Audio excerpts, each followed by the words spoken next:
Well, what's the mission of your own work? Well, there are two things really at the core of it. One, on the level of just, as film, as sort of an aesthetic. I mean, when we see this war at all on television, we see it too often filmed from the noses of bombs or from drone or helicopter footage. We see the human beings on the other side of this war as little smudges of gray on like some, tracking footage.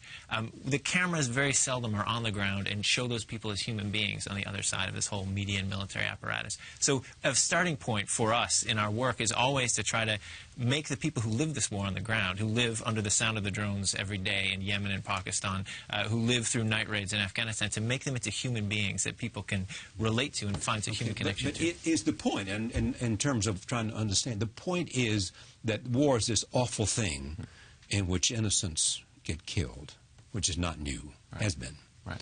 I mean, is there something new that you want to say about America and America's wars that's different from history, it's different from our earlier times, it's different from World War II? Well, there's very little new in war except technology. Exactly.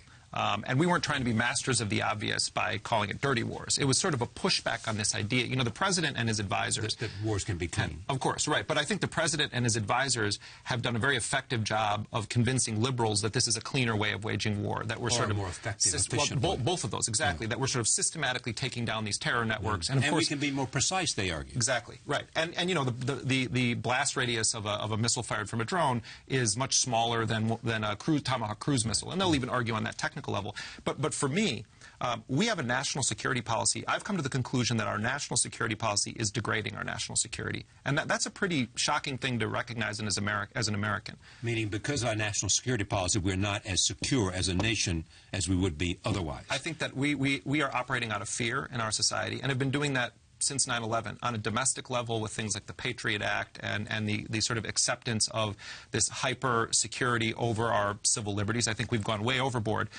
Terrorism is certainly a threat. There are people that want to blow up American airlines. There's no question, or want to kill Americans because they're Americans. I'm not naive to that threat. But they say, yes, other people will be killed, but it is a more important goal that we have. Right. But my belief is, in pursuit of a relatively minor threat, compared to the other threats facing our society, we have gone way overboard. And I think we've hit a point where we're actually creating more new enemies than we are killing terrorists. And we're giving people an actual incentive to want to kill us that does not rely on some crazy ideology, but actual grudges.